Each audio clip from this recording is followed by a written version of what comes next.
Hi friends, welcome to my channel.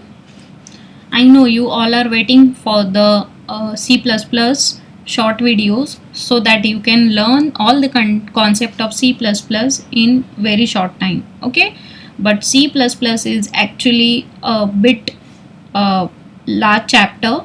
Okay, so you cannot cover everything in just one video.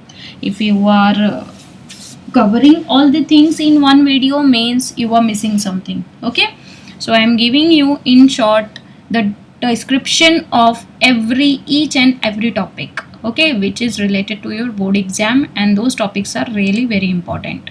So let's start with the part 2 revision of C++ with polymorphism. Okay, so the definition of polymorphism, it can come for 1 mark with some of the theory question. Okay, that is what is polymorphism. So polymorphism refers to identically named methods that have different behavior depending on the type of object they refer. Okay, polymorphism means many forms. Okay, poly means many, morphin means form. So एक ही चीज़ के बहुत सारे forms हो सकते हैं. अगर वो method है मीन्स फॉर मेंबर फंक्शन एक ही नाम का फंक्शन होगा बट उसके बिहेवियर क्या होंगे, डिफरेंट होंगे. Okay, so this refers to polymorphism. Now see the chart of this. It's very important to learn, that is your polymorphism is divided into two types, that is compile time or run time, static binding or dynamic binding, early binding or late binding. Okay, you are having these things, means एक ही type के आपको 3 names पढ़ने हैं. So in board exam it can come or theory can come in with any of the name, so you should learn every name. Okay, compile time का second name is static binding और early binding. Same way run time के लिए dynamic binding और late binding. Okay, compile time के 2 types है, that is function overloading and operator overloading. Okay, so we have to learn every concept, and from runtime we are having one more concept, that is virtual function. Okay, so we'll do all this concept here.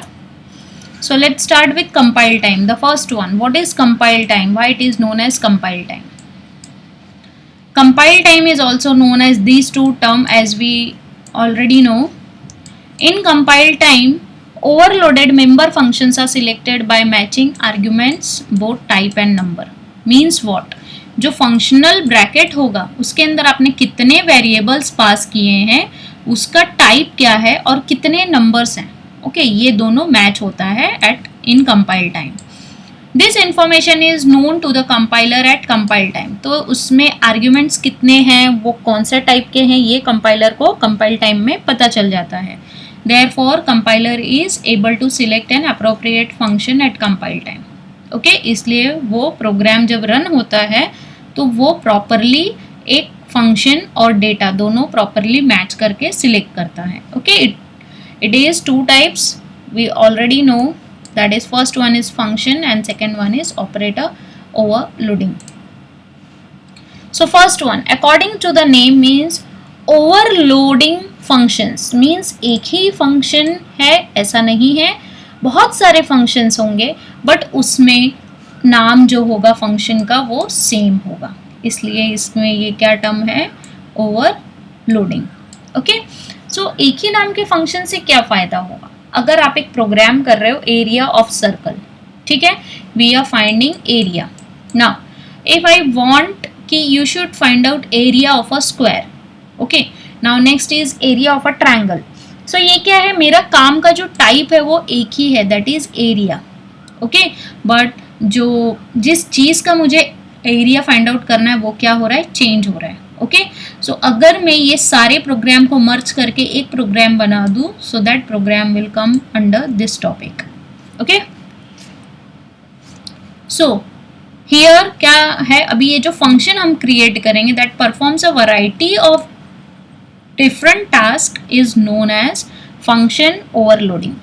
Okay, now what is the meaning of this term, that is use of same thing for different purpose.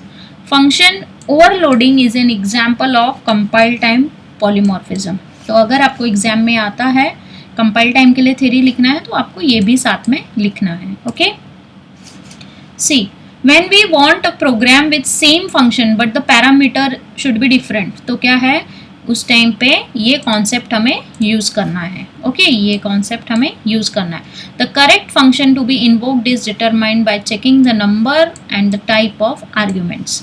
So see here area int x, तो यहाँ पे numbers कितने हैं, x है सिर्फ, तो only 1 and उसका data type क्या है, integer. Area int L int B, so यहाँ पे जो आर्ग्यूमेंट है वो कितने हैं, 2 हैं एंड दोनों का टाइप क्या है, इंटीजर है. ओके, सो ये जब कंपाइल टाइम में हम कोई वैल्यू पास करेंगे तो वो वैल्यू और ये पैरामीटर को दोनों को मैच करते हैं तभी जाके हमारा प्रोग्राम रन होता है. Now see this program. इसमें मैंने 2 फंक्शंस लिए हैं और ये फंक्शन है जो ये वैल्यू int टाइप में रिटर्न कर रहा है, इसलिए इसका रिटर्न टाइप क्या है, इंटीजर है. So here you can say 1 argument with type integer और यहाँ पे 2 arguments with type integer. Okay, so see this function when you will run the program, void main में हमारा प्रोग्राम रन हो रहा है. एरिया 10 मीन्स वो क्या मैच करेगा आप कंपाइलर कि एक ही डेटा कहाँ पे पास है, तो वो कहाँ पे पास है, यहाँ पे पास है. ओके, तो वो देखेगा कि ये तो सिर्फ फंक्शन को डिक्लेयर किया है, वेयर इट इज डिफाइंड, तो डिफाइंड कहाँ किया है, यहाँ पे किया है. So here the function will return s into S, तो यहाँ पे वैल्यू क्या पास होगी, 10. So this will give you data as 10 into 10, that is 100. Okay, now the second cout is area 5, 10. तो वो ये सर्च करेगा कि 2 वैल्यूज पास करने वाला फंक्शन कौन सा है, तो वो फंक्शन ये है. अब यहाँ पे तो सिर्फ उसको डिक्लेयर किया है, तो डिफाइन कहाँ किया है, डिफाइन यहाँ पे किया. ओके, सो यहाँ पे क्या रिटर्न होगा, 5 into 10, that will give you 50. See, your final value will be 150. Okay, now so this is your program for this compile time polymorphism. Okay, now the next concept is operator overloading. It's very important concept और इसमें से 3 to 4 marks board में आता है. ये means under this polymorphism you will get 3 to 4 marks question and which is compulsory. Okay, so see here operator overloading में topic में क्या क्या है, first is unary operator, second is binary operator. So first you should know what is unary operator. So जिस भी आपको equation solve करने के लिए सिर्फ एक पैरामीटर चाहिए, लाइक दिस a+1 और a++, ओके, और plus a means you are having only 1 variable, so that is unary. Binary means what, a plus b, a divide by b means आपको कितने चाहिए, यहाँ पे 2 पैरामीटर्स चाहिए, तो this is binary operator. Okay, now rules for operator overloading. So these rules comes in exam for 3 to 4 marks. Okay, if it is for 3 mark you have to specify 6 rule, and if it is for 4 marks so you have to specify 8 rule. Okay, so the only existing operators can be overloaded, new operators cannot be.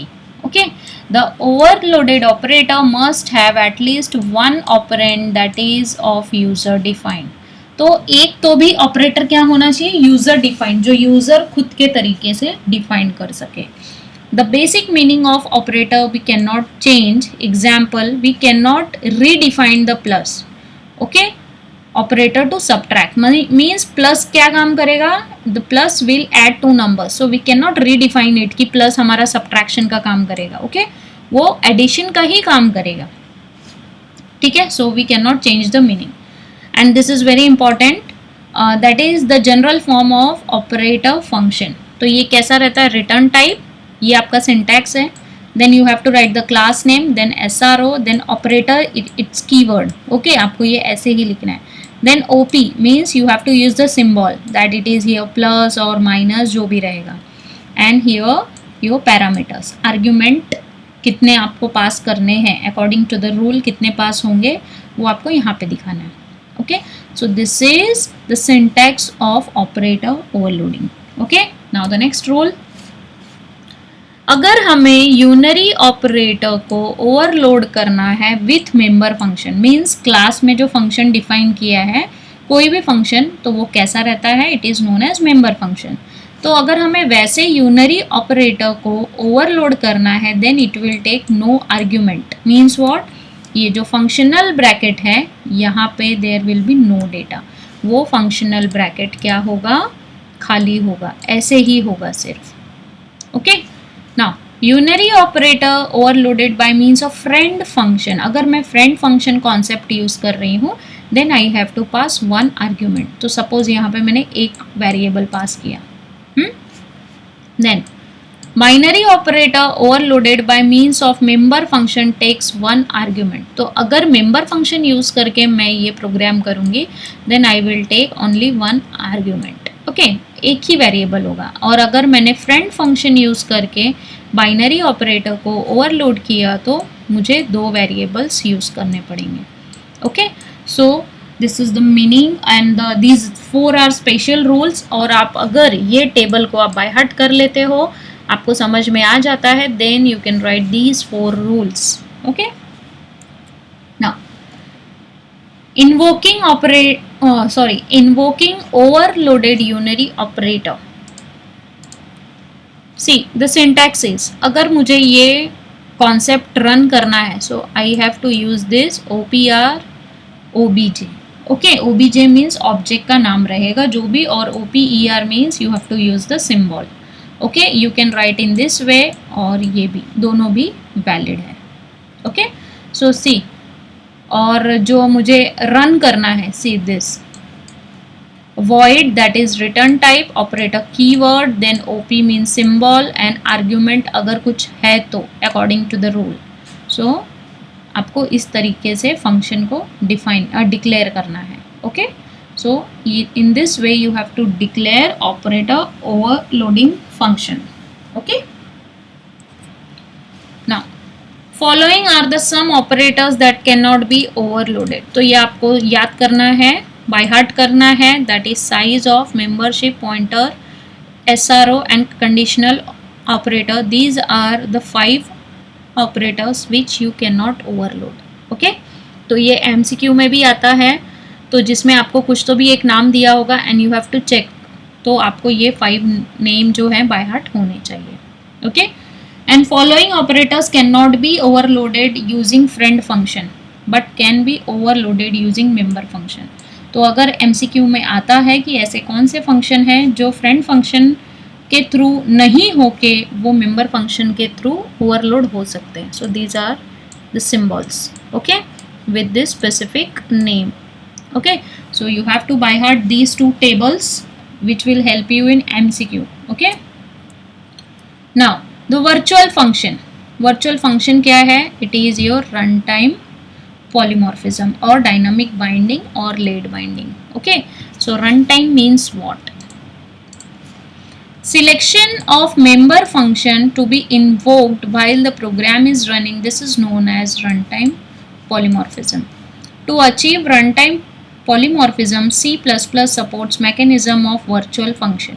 तो वैसे तो हमारा program by default compile time में जाता है. ओके, तो अगर मुझे मेरा प्रोग्राम रन टाइम में रन करना है, मीन्स ये कॉन्सेप्ट में रन करना है, तो मुझे क्या एक वर्चुअल फंक्शन का कॉन्सेप्ट है वो यूज़ करना पड़ेगा. Without this concept I can not achieve my run time polymorphism. Okay, since the function is linked with a particular class much after its compilation, this process is termed as late binding. Okay, तो ये जो भी function है ये एक particular class के साथ after compilation वो लिंक होता है. सो इसलिए इसको क्या बोलते हैं हम, लेट बाइंडिंग. ओके, और dynamic binding. So rules of virtual function, ये अगर कोई भी इसमें से टॉपिक नहीं पूछा, ओके, लाइक कंपाइल टाइम में से भी नहीं कुछ पूछा या तो यहाँ से, तो वर्चुअल फंक्शन के रूल कंफर्म है कि वो पूछेंगे. Okay, so the virtual function must be member of some class, तो वर्चुअल फंक्शन आप वहीं पे डिक्लेयर कर सकते हो जो किसी क्लास का मेंबर हो. It can not be static member. They can access using object pointer, तो उनको एक्सेस करने के लिए what we need, object pointer. A virtual function can be friend of another class. Okay, a virtual function in a base class must be defined even though it is not used. Okay, अगर हमें ये concept नहीं use करना है base class में, then too we have to define, अगर हमें run time achieve करना है तो हमें वर्चुअल फंक्शन बेस क्लास में डिफाइन करना ही है. Okay, the prototypes of base class version of virtual function and all derive class version must be identical. क्या मीनिंग है उसका, मैं अभी आपको ये बताती हूँ कि जितने भी आपके क्लास होंगे हर जगह पे फंक्शन नेम सेम होना चाहिए. Prototype means whatever you are using to achieve runtime polymorphism that should be same in all the class. okay, चलो मैं आपको ये बताती हूँ. ये देखो, अभी यहाँ पे एक फंक्शन है दैट इज void print. ये सेकेंड क्लास है उसमें भी void print, ये थर्ड क्लास है उसमें भी void print. okay, so this is the meaning, that is you have to use the same kind of version for all the class. Now we cannot have virtual constructor but we can have virtual destructor. okay, now a base pointer can point to any type of derived object, the reverse is not true. तो base pointer जो क्या है वो derived के object को point कर सकता है but derive can not point two base. अब when a base pointer points a derived class, the incrementation or decrementation is only relative to its base class. Okay, तो अगर कुछ इंक्रीमेंट डिक्रीमेंट होगा तो वो बेस क्लास से होगा, derive class से नहीं. Okay, now see the program without virtual function, इसलिए मैंने आपको दोनों प्रोग्राम दिया है जिससे आपको समझ में आए. सी दिस क्लास बेस, इसमें मैंने एक फंक्शन यूज किया है void print in base class, यहाँ पे class close. Then inheritance feature use करके मैंने जो सेकेंड क्लास लिखा डिराइव्ड वन, उसमें मैंने बेस क्लास के फीचर यूज किए हैं. Okay, and in this void print function I gave C out as in derived class. Okay, now derived 2 class can access data of derived 1 and with the same function. okay, the member function is same. Now see how it runs. derived class 1 जो है इसका मैंने object create किया obj1. derived class 2 है उसका मैंने object create किया obj2. Okay, base का मेरा क्या क्रिएट होगा, यहाँ पे पॉइंटर क्रिएट होगा. तो बेस क्लास का क्या क्रिएट होता है, pointer. Now see, your pointer is equal to address of object 1. okay, हमारा pointer जो है it is equal to address of object 1 and object 1 कहाँ पे जा रहा है, it is from class derived 1. okay, so उसने बोला ये जो भी pointer है means address of object 1 is getting stored in this pointer, but pointer किसका टाइप है, of type base. Okay, but pointer is of type base. तो base class में जाके फिर देखो यहाँ पे ptr क्या पॉइंट कर रहा है, print function. Okay, ptr print function को पॉइंट कर रहा है बट ptr का टाइप क्या है, बेस. ओके, सो क्या प्रिंट होगा, in base class. Again ptr is equal to address of object 2. Okay, but object 2 belongs to derived class 2. okay, तो derived class it can basically access the data of derived 1 and derived 1 can access data of base. इसलिए ये जो pointer है object 2 को point कर रहा है, ये पॉइंटर का हमें टाइप चेक करना है, दैट इज बेस. तो वो बेस का ही डेटा एक्सेस करेगा, यही रूल है. Okay, when you are using program without virtual function means it is compile time. जो भी प्रोग्राम हो रहा है, प्रोसीजर हो रहा है, दिस इज कंपाइल टाइम. तो कंपाइल टाइम में पॉइंटर का टाइप चेक किया जाता है, जो टाइप रहेगा उसका डेटा प्रिंट होता है. Okay, so will get output as in base class only, दोनों टाइम सेम मिलेगा. ओके, सो ये सेम क्यों मिल रहा है, because it is early binding function is decided at compile time only. Okay, so it will execute the function in base class only. तो सारे function को वो देखेगा कि जो derived class है वो actually कौन से class का data access कर रहा है. Okay, तो वो base जो भी last class होगा उसका data वो use करेगा. In early binding, execution of function is according to type of pointer. So this is very much important line कि early binding में हमेशा जो भी execution होता है this is based on the type of pointer. Okay? तो हमारा type of pointer क्या था? Pointer का type था base, इसलिए base class का ही data बार बार print हो रहा था. Now, to do program with virtual function, just you have to use keyword virtual in the member function of base class. जो भी पहला क्लास होगा उसके फंक्शन में, मेंबर फंक्शन में आपको वर्चुअल कीवर्ड यूज करना है, बाकी rest of the program will be same. Okay, हर जगह सेम होगा, बस आपको एक वर्चुअल कीवर्ड यूज करना है. और इसमें जब आपका पॉइंटर एक प्रिंट फंक्शन को पॉइंट कर रहा है, कॉल कर रहा है, तो ये हमें क्या चेक करना है कि पॉइंटर में क्या जा रहा है, एड्रेस ऑफ ऑब्जेक्ट 1. ओके, तो object 1 means object 1 belongs to derived class 1. So derived class 1 का डेटा प्रिंट होगा. और same way here pointer is pointing to print function, but pointer में क्या स्टोर हो रहा है, address of object 2 means in derived 2 class. So इसमें अब डेटा क्या प्रिंट होगा, in derived 1 and derived 2 class. Okay, so this is known as late binding. Means execution time पे डिसाइड हो रहा है कि कौन से फंक्शन का डेटा प्रिंट होगा. Okay, so in late binding execution of function is according to the content of pointer, कि पॉइंटर का कंटेंट क्या है. सो पॉइंटर का कंटेंट ये है, address of object 1 and object 2. So this is the content of pointer, this is the type of pointer. Okay, so this finishes your polymorphism. Now the next is friends in C++. Okay, so as we are having member function, same concept, some kind of that concept, we are having friend function and friend class. So friend can be either function or class. Okay, it can be friend function or friend class. Friend of one class have access to the component of another class without making the component public. Means what? ये keyword use ना करके भी मैं किसी और class का data access कर सकती हूँ. So I have to use friend function और friend class. Okay, friend function और class have full access to the public, private and protected members of any class which they have been declared as friend. तो कौन से भी function अगर किसी और function के साथ फ्रेंड डिक्लेयर हो गया है तो वो उस फंक्शन का सारा डेटा एक्सेस कर सकता है. जैसे आप अगर किसी के फ्रेंड हो तो अपने फ्रेंड का नोट्स शेयर कर सकते हो, everything you can access of that friend. So same way यहाँ पे भी अगर कोई क्लास किसी और क्लास का फ्रेंड है तो उसका डेटा एक्सेस कर सकता है.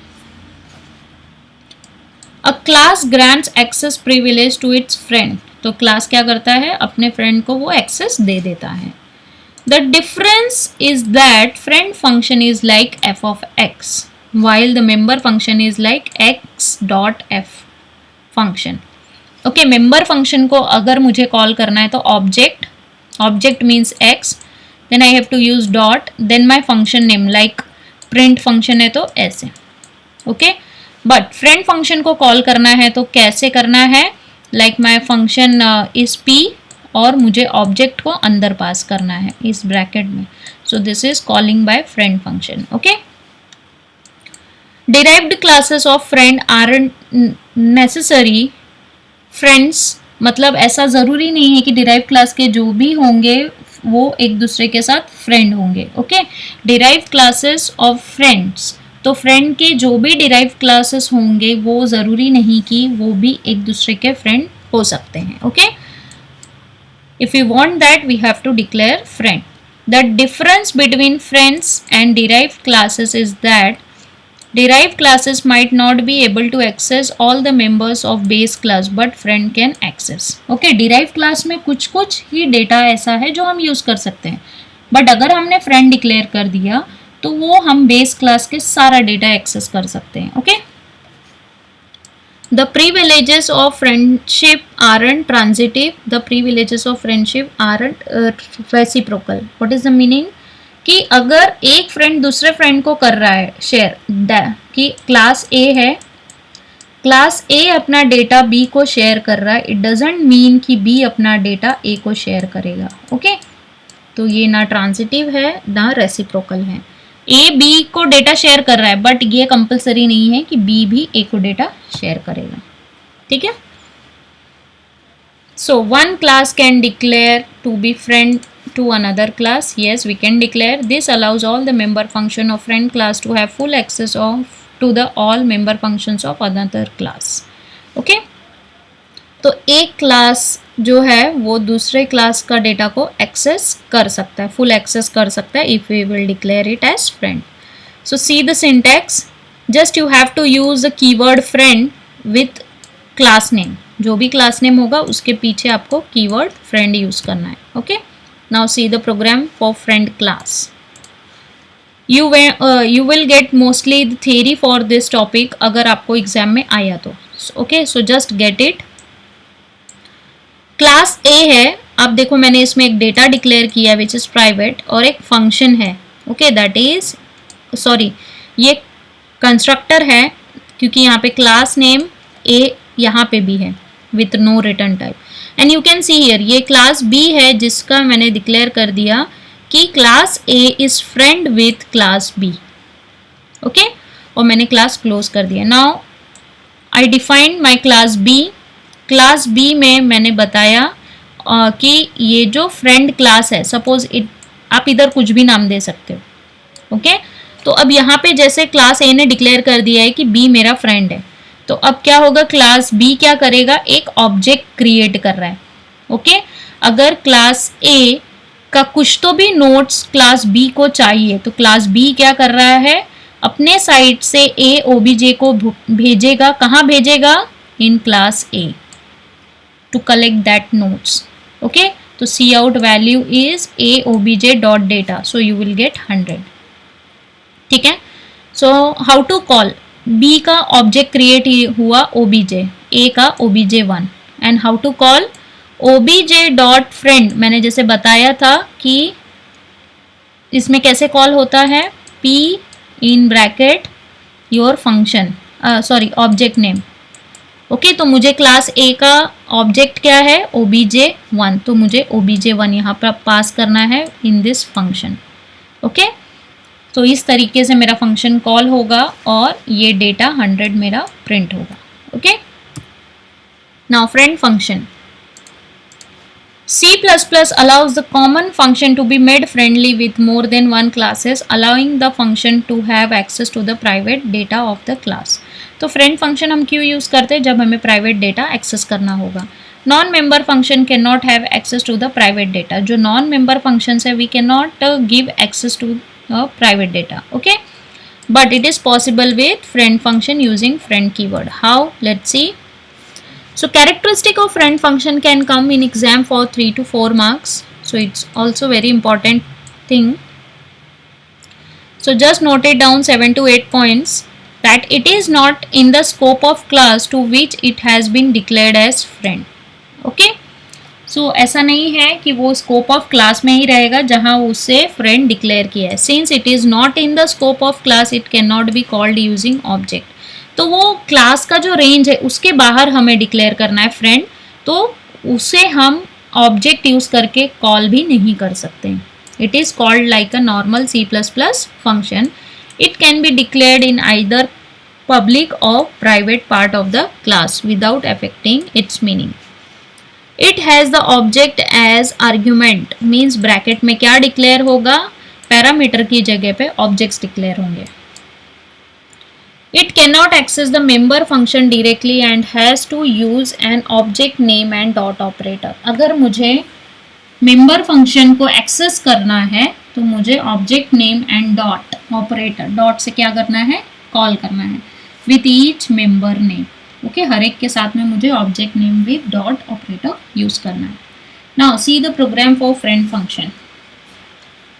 सो here we declared that we are having class B, class A को हमने डिफाइन किया, इसमें एक कंस्ट्रक्टर यूज किया, ओके और यहाँ पे देखो हमने ये लिखा है कि नाउ क्लास ए में एक फ्रेंड है, ये जो फंक्शन है ओके फ्रेंड फंक्शन, इसको मैंने एक कीवर्ड फ्रेंड के साथ में डिक्लेयर किया है, okay A comma B means this is the argument of friend function A and B. Now see the class B.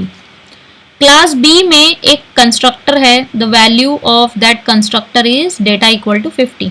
अब इसमें भी उसी फंक्शन को हम डिक्लेयर करना है, तो ये ऑलरेडी डिक्लेयर था क्लास ए में, अब उसमें ए के साथ में ए का ऑब्जेक्ट क्रिएट किया और बी का भी ऑब्जेक्ट क्रिएट किया, ओके तो फर्स्ट क्लास में डिक्लेयर किया कि we are friend with this function, और सेकेंड में उस पैरामीटर का ऑब्जेक्ट क्रिएट किया और आर्ग्यूमेंट का ऑब्जेक्ट क्रिएट किया.